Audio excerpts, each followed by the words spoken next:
Good day to you. My name is Tony Ballinger from the Fighting Men of Rhodesia YouTube series. Today we have Lee Crerar, who was in the BSAP during the war. Initially started out in B cars, went into the dog section, which is a very interesting story, and from there went into the police support unit, commonly known as the Black Boots.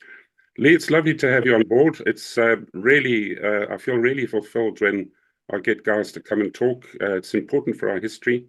It's important for our descendants who can look back on this one day. And so thank you for doing that. I'd like to encourage many other people to please come on board. And while I've got you all listening in, please subscribe to this channel and hit the like button. And also please become a patron to help support John run this channel. The algorithms in YouTube look for the thumbs ups and the number of subscribers. So please get involved with that. Lee, lovely to have you on board. Let's start off by asking where you come from and how you eventually ended up in the police force. Righto, Tony. Was actually born in Cape Town. Went by troop ship to Egypt. Spent 2 years there, from Egypt to UK, and back to South Africa in about 1953. My father was in the Royal Air Force and retired as a squadron leader. And I actually come from a military background because my brother was retired as a brigadier general in the South African Army. On arriving back in Cape Town, I started school. It was my 13th school because I'd moved around so much with my father being transferred from this place to the next place. So my education wasn't so great at that stage because I'd somewhat given up. I went to finish school, and I was actually applying for the Northern Rhodesia Police Force, which was a Crown Agency force. At that time, I met two guys returning to the BSAP from leave. They'd actually come by Union Castle line back from leave from the UK. And I met them and they said, don't be crazy because Northern Rhodesia is going to break away from the Federation and you probably wouldn't have a job after a couple of years. So rather join the BSAP. So that's what I applied to do. I was then sent a ticket and put on a train and spent 3 days traveling up by train to Salisbury. One of the most amusing things on the train was a colleague of mine who was to join the BSAP. He was in a crowd of guys from UK who was also on the train, and he was trying to eat this hard gem squash. And I had to tell him that you don't eat the skin, mate. You don't eat the skin. Anyhow, bottom line was I got to Salisbury, was interviewed, was accepted, and sent to depot as part of 6th Squad 1961. And that dates me a bit. Depot was foot drill, more foot drill, and foot drill. And then this funny thing that I'd never heard of before called equitation, which I subsequently learned was how to look after horses and how to ride them. So we did foot drill and equitation. Then we did law and police, more foot drill, unarmed combat, first aid, what else? Firearms and practicing for riots and that nonsense. At the end of 6 months, I passed out and went to driving school, did a week on motorcycles and a week on Land Rovers. And then for my sins was transferred to Salisbury Central Charge Office. The charge office was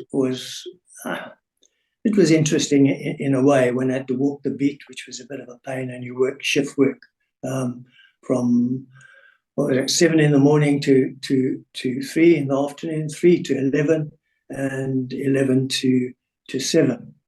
When you're on night shift, the funny thing was that you actually had breakfast at 12 o'clock at night in the canteen in the police mess in the station.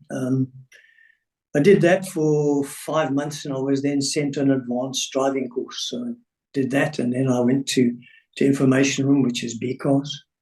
That was pretty enjoyable. You attended murders, rapes, house breakings, store breakings, fights in various bars and hotels.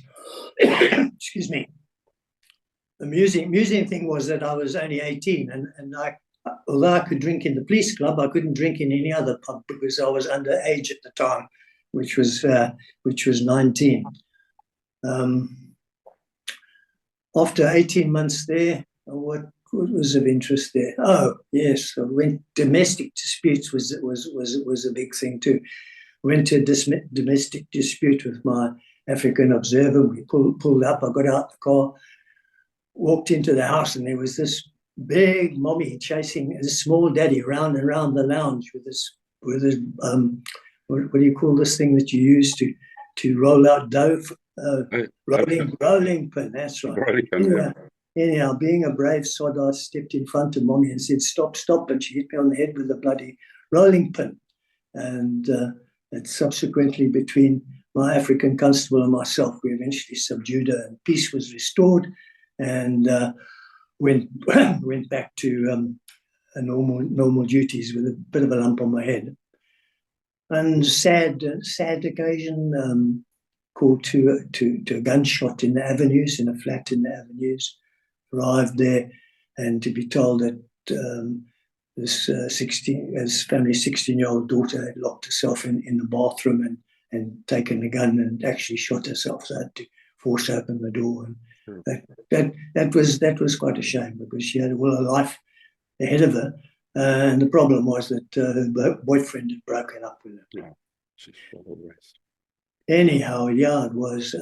Had some interesting times. Lots of bar fights. And I've always been interested in animals, so I applied for the dog section,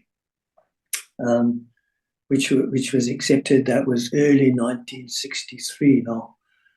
I went to dog section and there, to cut a long story short, 6 months training. You're actually given an untrained police dog. Most of them were Alsatians, a few Dobermans, and you train this dog in obedience, scent discrimination, tracking, tackling, how to get in and out the helicopter, in and out cars, jumping through windows, and all that stuff. The interesting thing about scent discrimination was that it taught the dog to distinguish between different scents, so that when the dog was given a scent on the trail, he or she followed that trail and that scent exclusively. So if other people walked over it or across it or whatever, the dog would continue with the scent that he or she was given at the start. Also, dogs were taught to search for property, taught to search murder scenes, so that they recovered weapons or solid articles that the CID could use. Anyhow, I passed out. The name of my dog was Kim, but the bloody thing failed to tackle. So I'd spent 6 months training this dog. It was quite a beautiful Alsatian, and he just wouldn't tackle. He would just run next to the accused. So a couple of housebreakers got away. So I had to get a new dog, which I went back to the school and I got a dog who had been trained by the name of Satan. He was a big black Alsatian. Had a beautiful nature, friendly as hell, but could tackle, that was for sure. And he was a very intelligent dog. Anyhow, I was then transferred to Salisbury Province Dogs and spent time doing back on shift work, but you only did the 3 to 7 the 3 to 11 and the 11 to 7 shifts. The early morning shift you actually used to train your dog or retrain your dog. Something I left out at the training was the actual training the dog to track.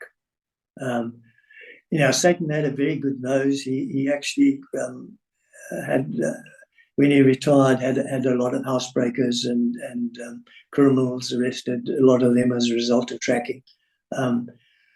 He won the police dog training at the police dog championships in 64 and 65. He was the best trained police dog, but he was, as I said, he was a very clever dog. Tending apart from normal house breakings and those sort of things, I was very interested in tracking. So when I was at the dog training school, I actually bought a bloodhound by the name of Blazer. It was a young bloodhound bitch, purebred bloodhound, and I taught her how to track. So I had actually 2 dogs, one for tracking and one for patrol dog work. Although Satan was he was quite a good dog from a tracking point of view as well. Lots and lots of riots at that time. Saturdays and Sundays was actually taken up attending riots. Quite a lot of it actually in Harare and Highfields mainly township, trying to keep ZANU from attacking ZANU and vice versa, because Dominingi Sotoli had broken away from Joshua and Goma at that time. So there was a lot of that. Whilst attending a riot, I got hit on the head with a half brick or a brick.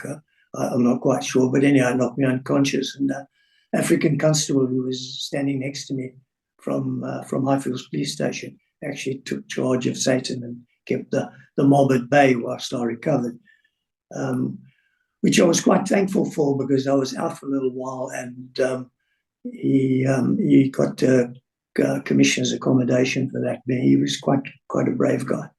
And Lee, our foreign viewers, especially the Americans, would be astounded to know that you guys did this all unarmed. Yeah, correct. We were unarmed for quite a while, until it got really vicious, and then we eventually carried concealed 3.8 revolvers with 6 rounds.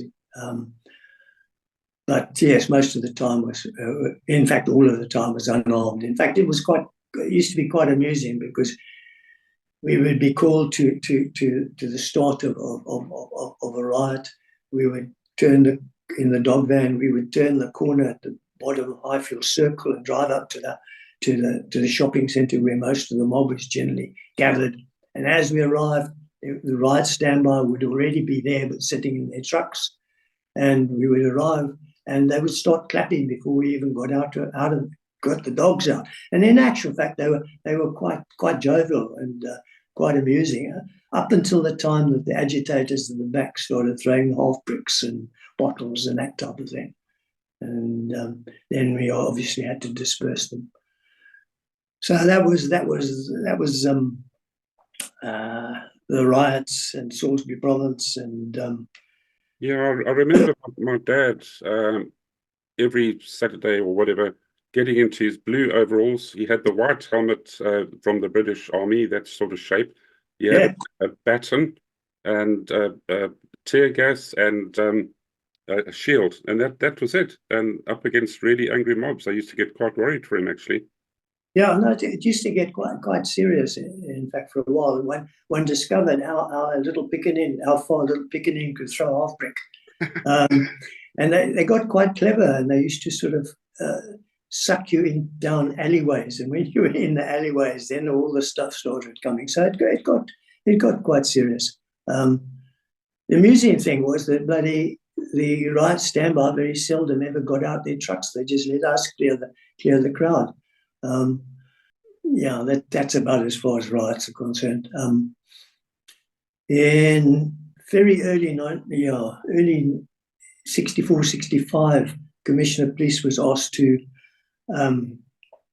loan the Mozambique authorities a tracking dog, because they were having bandit problems in the Gondola area. The bandits turned out to be Frelimo. I'm not sure whether they were called Frelimo then or what the story was. But anyhow, Buddy Dietlefs, who was an instructor from the dog school, took a patrol dog, and myself with TD tracker dog Blazer went down there. We had to go in civvies and with no passports, and we had to leave the the dog truck at Mtali border post. The Portuguese authorities collected us and took us through to Gondola. I spent two quite enjoyable months working out of Gondola. Did a number of follow-ups. One just turned out to be a normal housebreaking. Fortunately, we arrested the guy after about 2 Ks, having tracked him down. And the other one was a more serious affair, because there was quite a lot of fire coming when the tracking dog got quite close. And to be quite honest with you, I was more worried about being shot up the arse than the guys that we were facing. Another point was that we weren't allowed to be armed. So it was a bit of a crazy setup. We drank lots of Portuguese beer, had lots of seafood, which was great. And old Blazer became the only tracking dog in the BSAP to ever swim in the sea at Bara.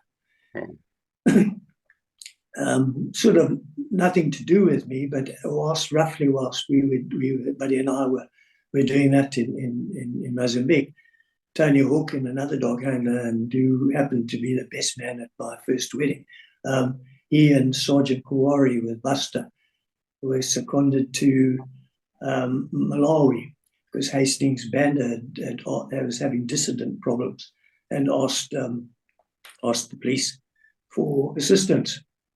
So they sent Tony and Kawari up there, and Buster actually tracked down and tackled and caught the main dissident, who I understand they actually hung in the main square at the capital there. Blantyre? Yeah, it could be. Was that up in Malawi you're talking about? Yeah, in Malawi, yeah. Yeah, that's Blantyre. Blantyre, okay. So, as I said, I wasn't there, but the dog section, Salisbury Prov, these dogs were there. What else can I tell you about that time?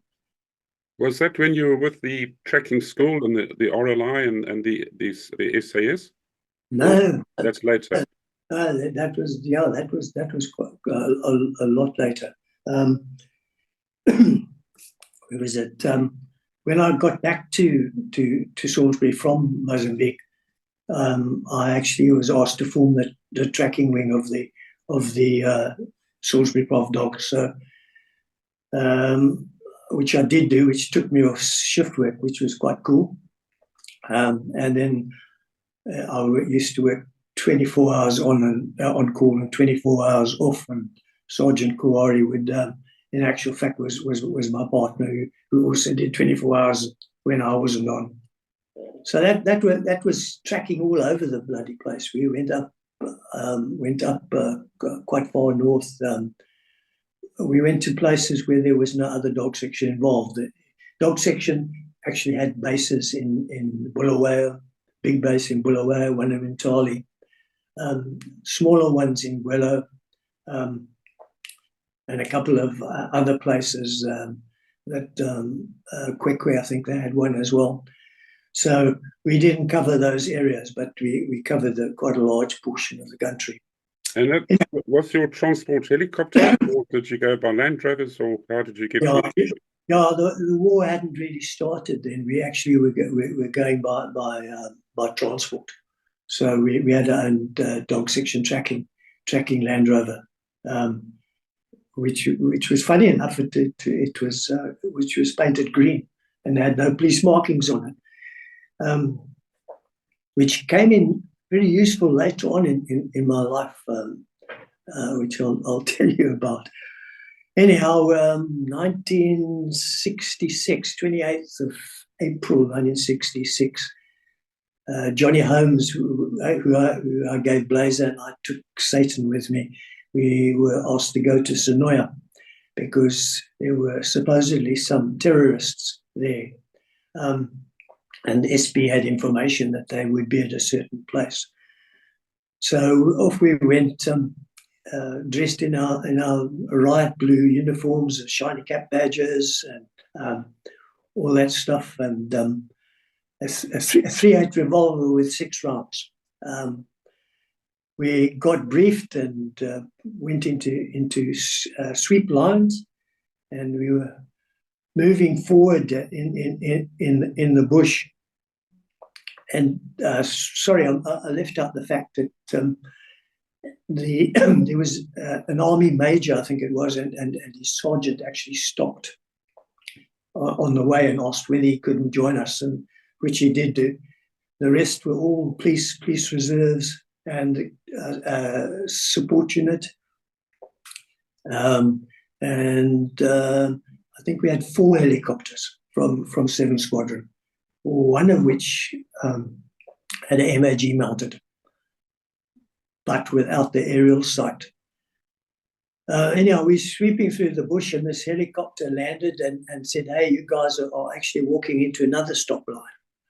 So you better change direction and go over there." So we did that because it wasn't these days. We had no radios, and the only communications was verbal. So, and I understand that the Blues actually had to do that a couple of times to stop sweep lines walking into each other. Anyhow, long story short, kept going forward, and I eventually ended up on my arse in a ditch, having been blown there by what I think was a percussion grenade thrown by a Tur. As I got out the bush, I saw him. He must have been about 75 yards away. So I released Satan and fired 2 of my Mega 6 rounds at him with a 3.8. Obviously missed. And the next thing I know that the chopper opened up. I think it he without the aerial sight. I think he used less than 100 rounds, and from that height and with the curvature of the earth, it was brilliant shooting. I think the tech gunner was George Carmichael. Anyhow, the various firefights broke out. It was all over in about 2.5 hours, not as being claimed by various sources afterwards, that it took the whole day and that there was bombers involved and the whole army was there and everything like that. The fortunate thing, I think, from that instance, although all 7 terrorists were killed, was that there was no blue on blue casualties, which quite frankly was a bit of a bloody miracle. We departed back to Salisbury, and 2 days later, Johnny and I were interviewed by some senior police officers and wanted to know what went on. And so we told them. I think it was a couple of weeks, maybe a month later, that the police handed over to the army to run operations from then on, which from a dog section point of view, we were very pleased about, because we didn't have the equipment, we didn't have the knowledge, and it was a totally new thing for us. So were any of the police guys following you up and giving you support? They were obviously armed with rifles and other weapons, were they? Yeah, we had the support unit was armed with 303s. The police reserve was armed with 303s. I think the only decent armed guy there was the army major and his sergeant, who I think might have had FNs at that time. So, as I say, we were pretty damn lucky. Mm. Did you ever see the Charlie Tango bodies, or were they carted off in a helicopter? No, I saw the one that Satan was chasing, because he actually sat by it, and I saw a couple of others that were carted off. Yes. Mm-hmm. So that was the battle, the so-called Battle of Sinoia, and I've heard lots of different stories about that thing, but certainly from my perspective, we were lucky, and it was over quite quickly. From there, we went back, and the war actually sort of picked up a bit, because I think there was about 4 groups that came in at the same time, and they split up going to various places.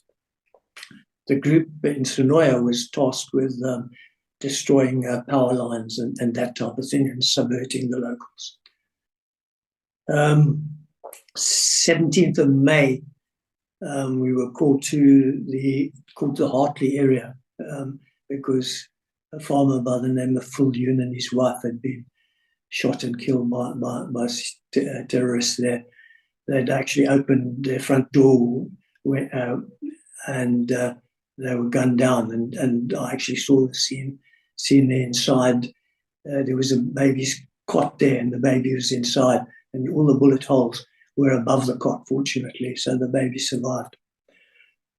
We couldn't track because everybody and his man had walked all over the scene, so there was no starting point and there was no spoor to follow. But we did lots of searches and that type of thing. I was searching one area. We climbed this hill, and there was a cave there, and walked into this cave, and there was hot leopard urine on. It was still steaming. He must have gone out the back of the cave, so we departed quite quickly out of there because my understanding was that leopards love dog.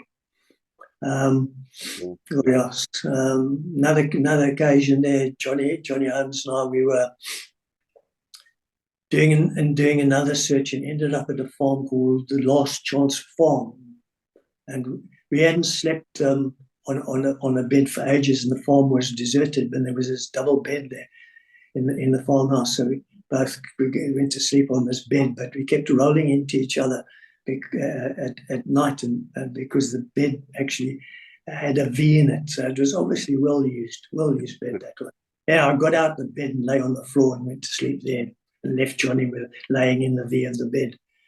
We then moved back to Salisbury, and then we started getting sightings up in the Zambezi Valley.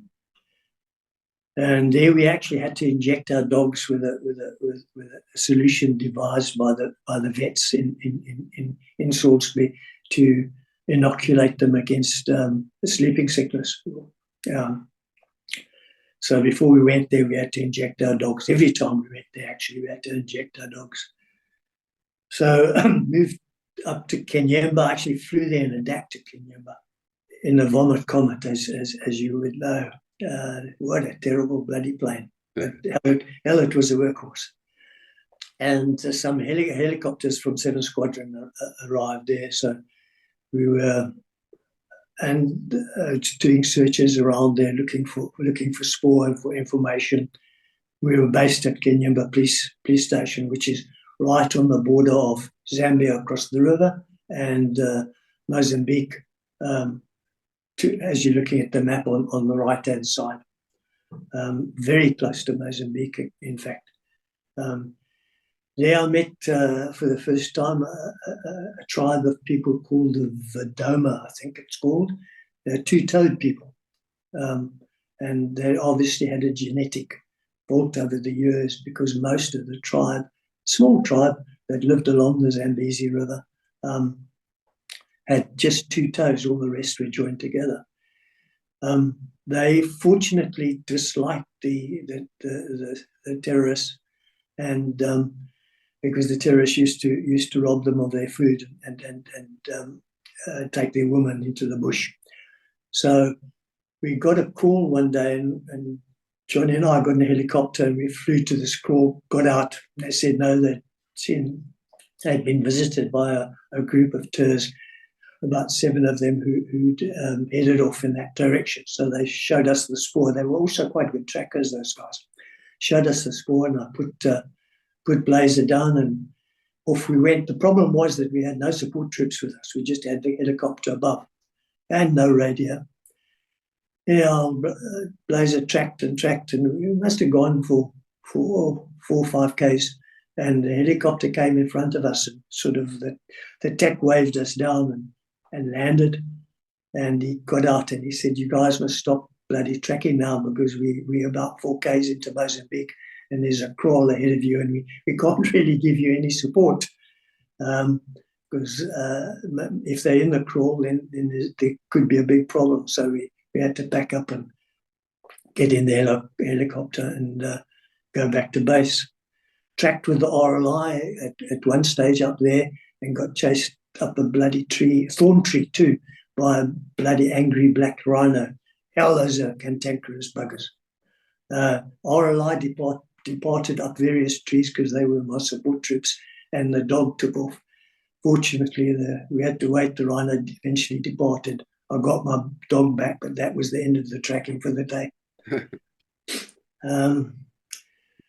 Stories of the valley. Tsetse fly. Tsetse fly would bite the hell out of you. It would bite through your camo shirt. In those days, we actually had thicker shirts. We had a green type shirt, which we wore, and the things would bite through that. And I met an old prospector who said, "Yeah, have this." He gave us a quarter bottle of gin and garlic mixture. So he said, "If you drink this stuff, the tsetse fly will leave you alone." And Johnny and I drank this stuff, not a whole lot of it. And as true as God, the tsetse fly left us alone, but it took about 5 days when you were back in Salisbury for this stuff to get out of your body, and you smelled terrible, man, because this stuff was just oozing out through your skin pores. So you couldn't really go out and have dinner or anything like that. Oh yeah, Johnny used to get airsick. So we were doing this sweep of the valley in a chopper looking for spoor, and Johnny indicated that he was going to be sick, and the chopper pilot, I think it could have been Peter Boy at the time, wasn't having no sick guy, no sickness in his chopper. So he landed on a small island in the middle of the Zambezi, which he thought was a safe place for John. So John and his dog got off, and they went into some little clump of trees on the small island. We departed for about 20 minutes, came back to fetch him, and he was actually standing right by the water's edge, as far from the trees as you can get in this bloody 40, 45 degree sun. So the chopper landed. He got in the chopper, and I said to him, "What the hell are you doing there? Why aren't you in the shade?" He said, "Well, I just got into the shade, and this hippo came out the water and decided it wanted the shade." So he had to depart quickly. Fortunately, the hippo wasn't too interested in him. I used to carry about 4 or 5 bottles of water, 2 or 3 of those for the dog because it was so hot in the valley. One learnt you didn't walk down paths in the Jessie because there's a good chance you would meet a herd of buffalo coming the other way. I had amazing game viewing from the choppers that we flew in, because we flew a hell of a lot in choppers. Quite often they would come and fetch us at Salisbury Province, and they would stay with us right until the end of the op and then take us home again. So, and were you still armed with a revolver, or did you have anything more substantial? No, that in that stage I had what the hell was it? An Uzi. Yeah, an Uzi. And I think around about that stage they started issuing FNs or R1s to the BSAP. So I actually had an Uzi at that time. As a matter of interest, a dog tracks at the end of a tracking dog tracks at the end of a 60-foot line. So, and the reason for that is because you give the dog a lot of freedom. It's not like you see on the movies in the States, whereby the dogs are tracking off a lead. Yeah, the tracking dog has a special harness, and he tracks off a 60-foot line. And the reason for the 60-foot line is that if he loses the trail, he can cover 360 around you to try and locate it again. And the bigger the circle, the easier it is for him to find. But also, of course, put some distance between you and the turs, which was quite pleasant on occasion. Not so cool for the dog, though. That went on for quite a while. I flew with Peter Boy, or he flew me, Peter Boy, quite a few times. Cocky Benneker quite a few times, and I think it's Jordan Nettleton, number of pilots. They were a good bunch of guys, and they're very, very kind to us and sort of looked after us, because when we got in the chopper, we had very little kit, and sometimes we would be there for days. Can you remember a particularly successful operation, Lee, that stands out in your mind? Yeah, a quick one with the RLI, but we only tracked for a couple of Ks, and there was a short, sharp contact, and they killed two ters. That stage, the operations were sort of few and far between, and most of it consisted of actual patrols and trying to follow up on sightings. Most of them actually turned out to be lemons. So at that stage, there wasn't too much war in that era. Although I wasn't there, and I just left the force because I resigned and left for 3 years in late 67. We had our first dog handler killed, and one dog handler at the same time badly injured, police dog killed, and a patrol dog killed, and the other dog was fine. And they were operating with the RAR, one RAR, I think, up in the Matabeleland area. And the guy's name was Spencer Thomas. He was a good dog handler. He was based in Bulawayo. And the other dog handler, Bob Horn, was injured quite badly. I see him, funny enough, every now and again at police dues down the southwest coast. So it's good to see him, and he's still going strong. So I broke service for 3 years. My marriage broke up, but we weren't going to that. It was an amicable breakup. I worked for the Honda Centre as a salesman in Salisbury, and then I worked as a sales manager for Fox and Carney Real Estate for a while. And then I worked for a company called On Safari Private Limited, which was based in Durban, and you took clients, wealthy clients, on safaris, camera safaris, all over South Africa to various places. And then I decided, in fact, talking to my aunt, she said, we were talking about life, and she said, well, what did you really enjoy? Because taking clients to the bush with cameras, they can be bloody annoying, because you've got to spoon-fed these guys. So I was really got tired of that, and so I said, no, I'll go and rejoin the force, which I did do. And I rejoined in August 70. What happened there? I went straight back to running tracking dogs. Trained a tracking dog, Elsie. Elsie unfortunately got trips in sleeping sickness in the valley, when I was working with the RAL down that way. So she didn't last all that long. I trained a drug dog, looking for marijuana, or dacha, as we called it. He was quite successful. And a few other dogs eventually were trained and used. Also trained a mine dog. And what was quite amusing about that, the dog was very successful, and I was given TM46s, disarmed TM46s, Russian ones, I think, or Chinese ones, I don't know. And we planted them in the Lake Mackel, on the dirt roads in Lake Mackelway, and left them for 3 or 4 days, and then used the dog to locate them, and it had almost 100% success rate. But there was no call for the dog; it was never used. I think the army actually then started working with mine dogs, but I don't know whether they used. Just for our foreign viewers, we've mentioned this sleeping sickness a few times.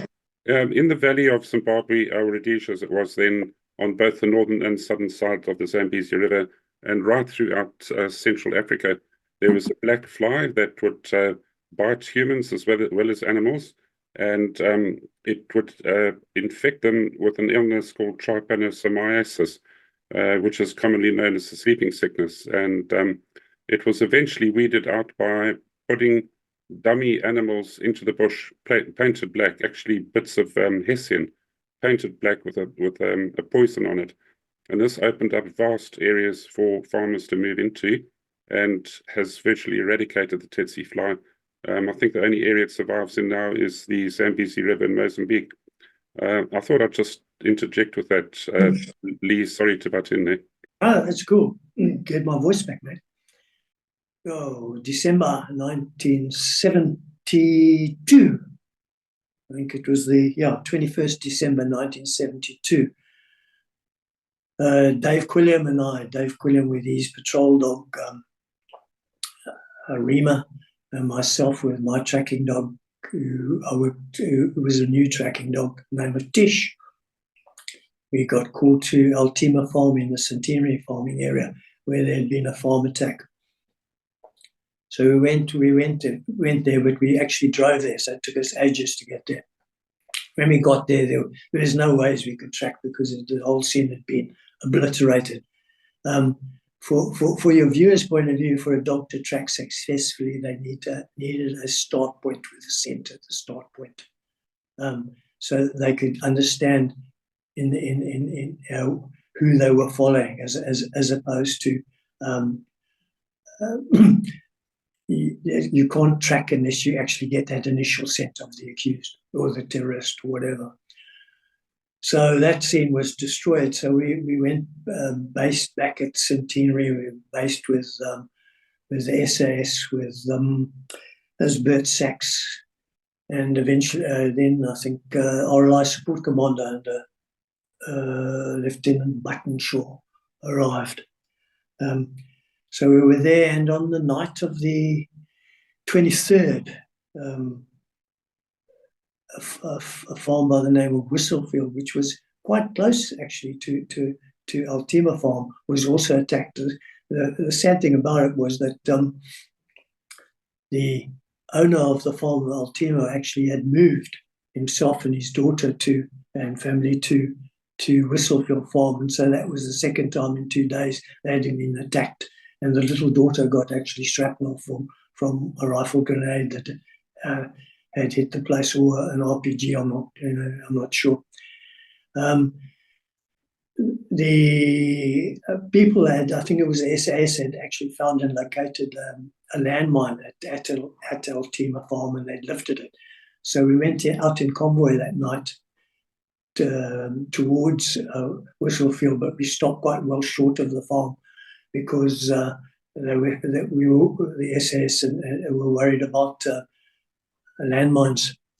So at first they walked in that night and secured the daughter and made sure that everything was fine. And at first light, they actually checked the area for mines, and then got the all clear, and we drove the vehicles up to the farmhouse. They'd actually located this chopper, came in and took the daughter to hospital, Casavat to hospital. The SAS tracking team, Sparrow team. In those days, I don't know if it changed, but in those days the tracking teams were called Sparrow teams. So the SAS Sparrow team had located the spoor. I was standing next to them, and I asked Dave Quilliam to go and fetch the dog truck. So he went back to fetch the dog truck, and he started driving down the road towards us. And then an RLI 250 overtook him, turned the corner to the road we were on, and hit a landmine in the back wheel.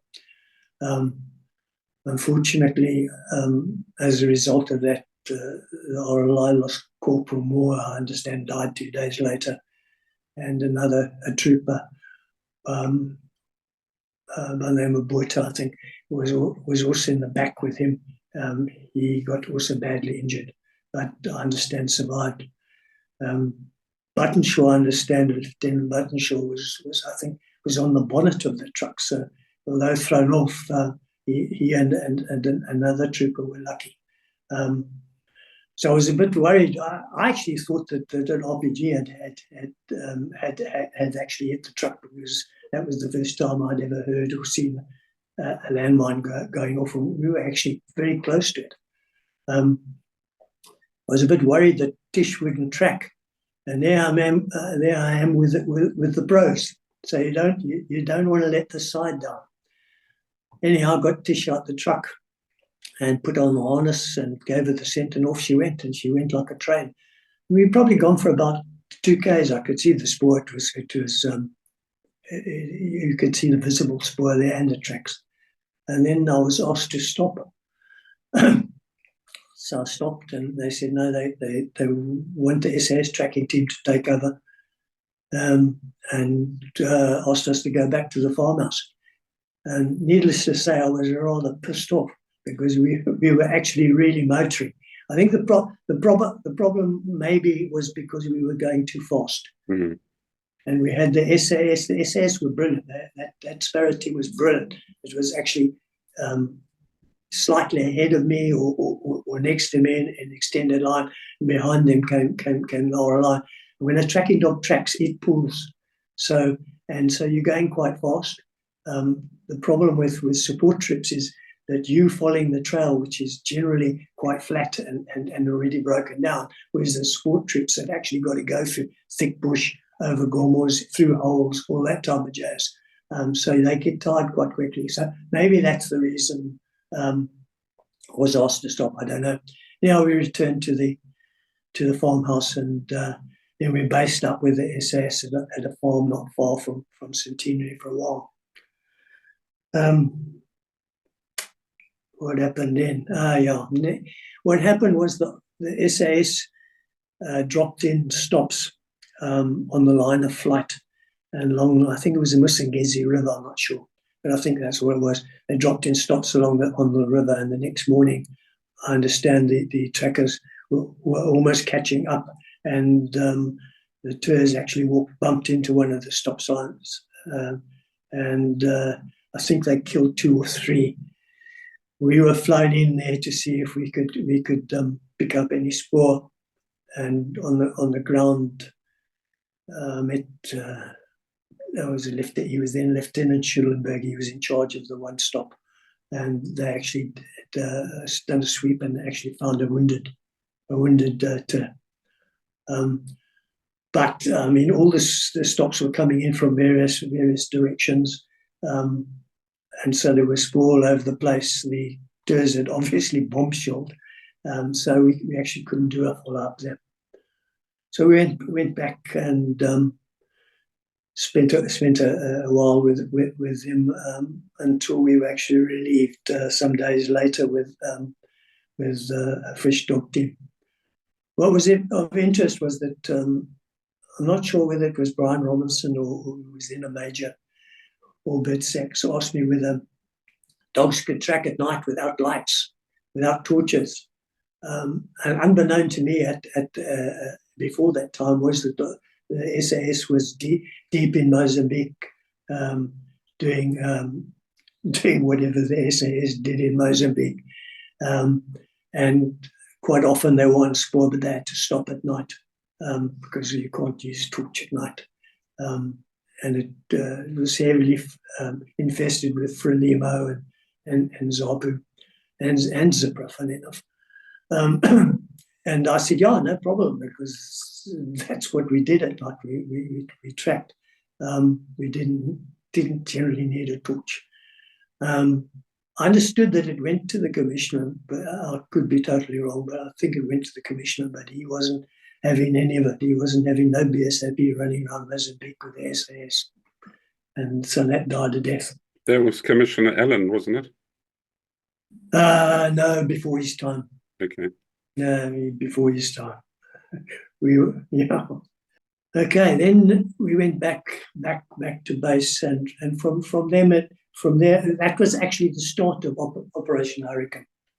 And what was quite annoying was that the SP had SP on the ground in the Centenary area, and that area had actually picked up information that tours were coming across in quite big groups, and there had been a lot of terrorist activity, but it seemed to be that the powers that be up top just sort of didn't believe them or brushed it under the carpet. And the Ultima Farm and the Whistlefield Farm was actually the start of what really became the Bush War, although there was plenty of it before, but it was quite small and sporadic. And as you know, it never stopped from that day on. So what we used to do at Dogs, we used to do 2 weeks at Centenary, 2 weeks home, 2 weeks at Mount Darwin when that opened, and 2 weeks at home, 2 weeks at Riots, and 2 weeks back again. I did several follow-ups with Part 2 and the RAR, some successful, had a number of contacts, some successful, and hell of a lot of lemons. For people that don't know, lemon is you get no result. It's a nonsense score. Sour and bitter, yeah. Sour and bitter, yes. In fact, at one stage, I was given the nickname of Lemon because I was attending so many of them.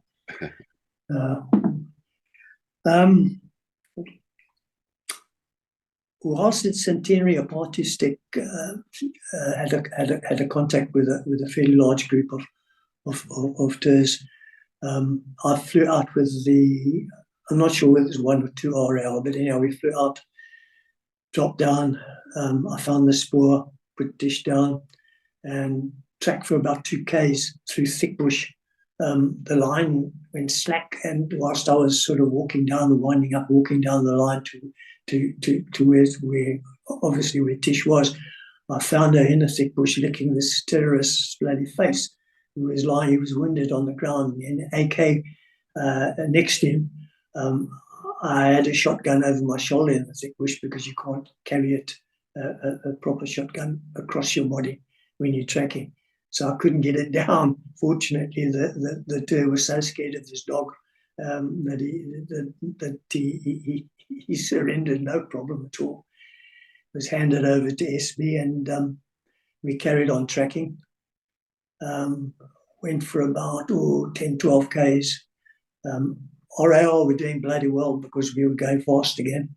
And as I said, they've got to go up and down and through the thick bush and all that nonsense.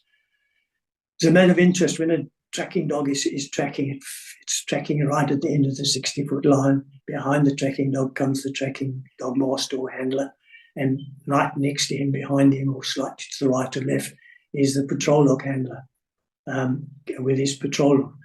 Tracking dogs actually are not vicious at all. They actually love the people that they follow, because that's one of the ways you train them. Patrol dogs, on the other hand, are very aggressive. And the reason for the patrol dog is that if you think that you're tracking into an ambush, you stop your tracking dog and you let the patrol dog go and do a search in front of you, and it clears the ground for you. If there's nothing there, it comes back to its handler and you carry on tracking. And that's the reason for what we called a dog team, which was a tracking dog handler and a patrol dog handler. And that worked very successfully a number of times and actually saved a lot of lives. Anyhow, I tracked for that 10 Ks and came across a resting place where we found a couple of mags, some kit, and quite a lot of kit actually.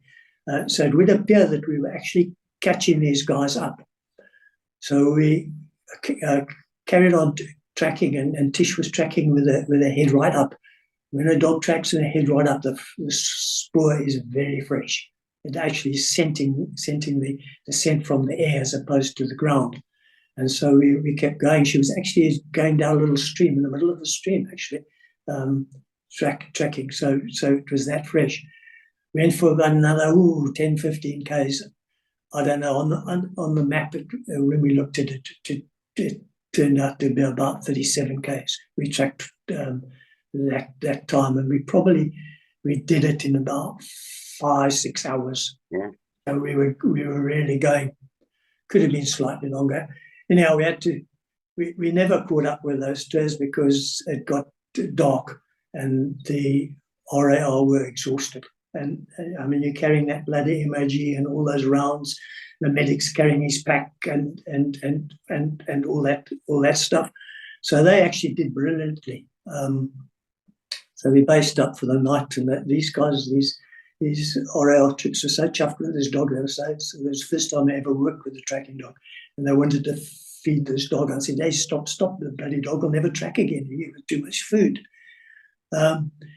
Next morning, at first light, we got up and we're about to start, and the lieutenant got a radio call that some stops that they dropped in along the line of flight had actually made contact with these guys, and they'd killed 3 or 4. And so that was the end of that trail. SAP dog section sent up dogs mainly from the Durban dog section, and they worked with us for a while. So I went to the bush on occasions with a SAP dog handler, patrol dog handler as support. That was quite interesting. They were quite nice guys. Anyway, back in Salisbury, we decided, Ozzy Cowan, another dog handler, myself and Steve Combrink decided that we needed a pub at dog section. So we actually went to the showground, and after the show we scrounged some stuff, took it back, and on the veranda at dog section single quarters, we built this pub. We got a parachute from the SAS, and we hung this in the middle of this veranda, so it draped down all the walls and everything. Left an opening at the veranda door, and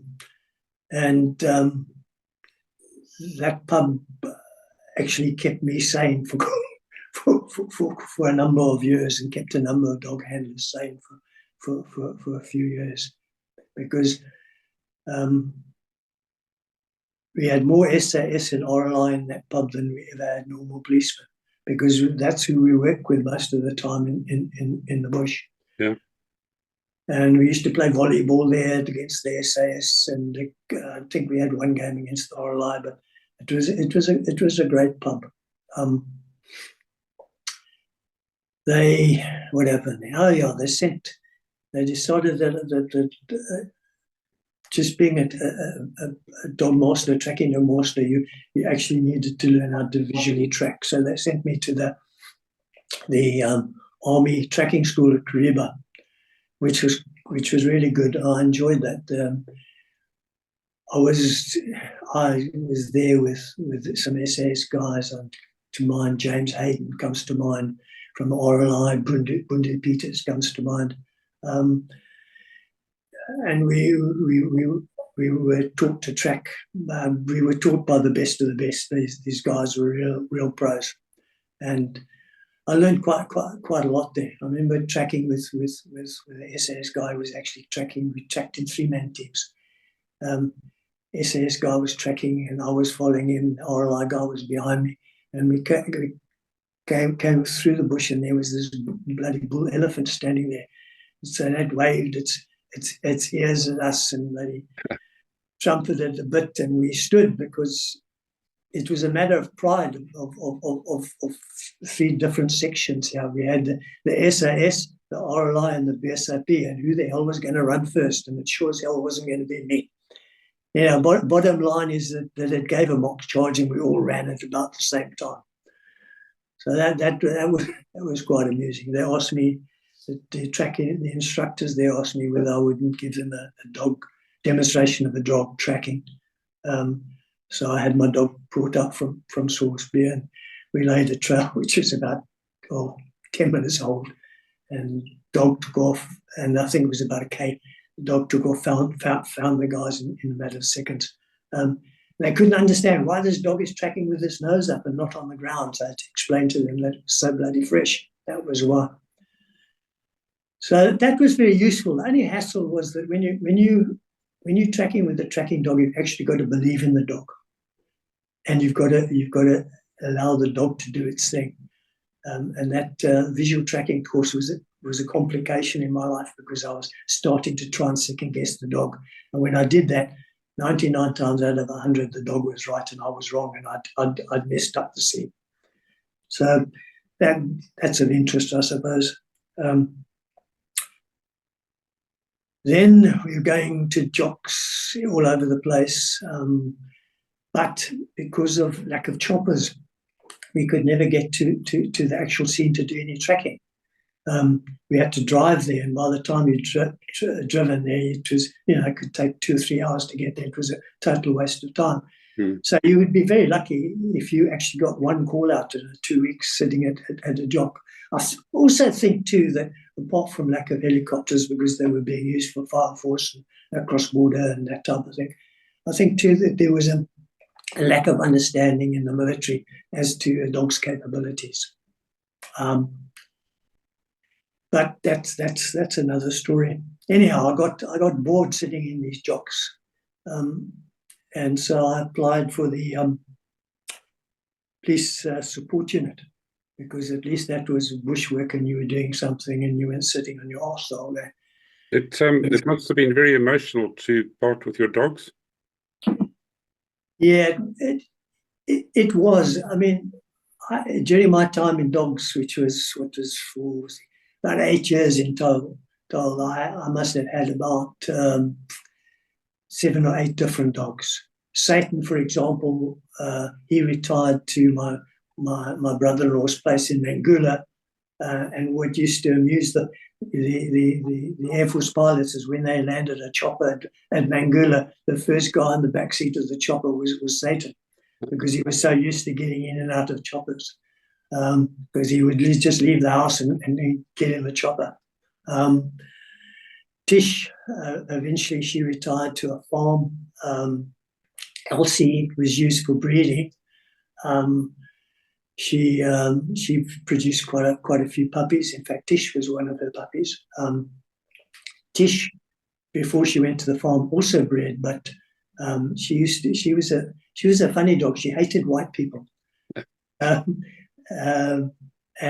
killed all the puppies. So she went to a farm. The other dogs went to other dog handlers, new dog handlers, and that type of thing. Yes, it was Satan, probably, and we never call him Satan. His name, we nicknamed him Joe, so he answered to Joe, because Satan didn't go down too well in certain quarters. It was very sad to let him go.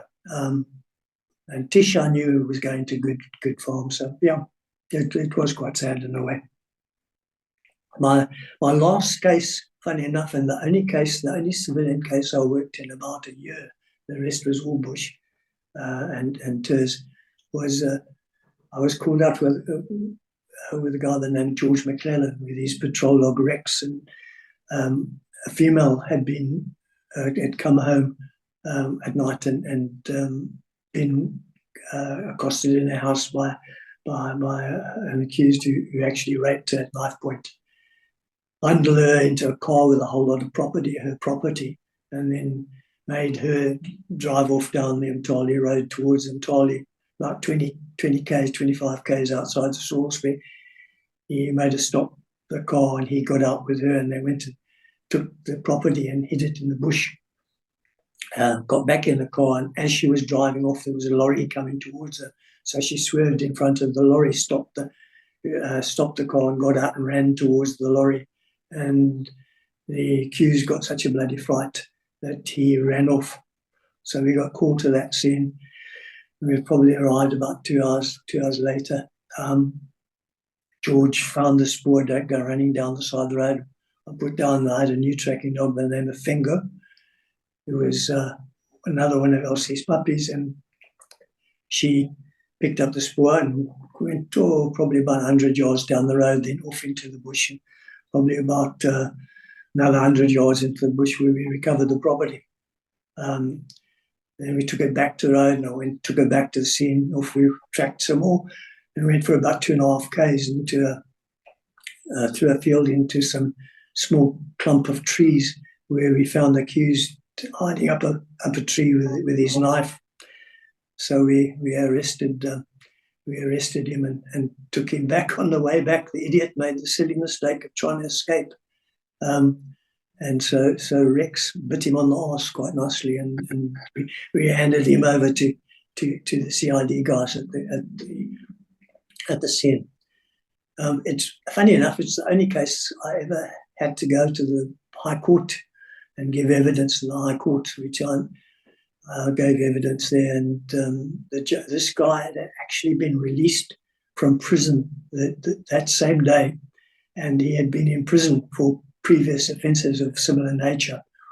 And it was a black on white thing. And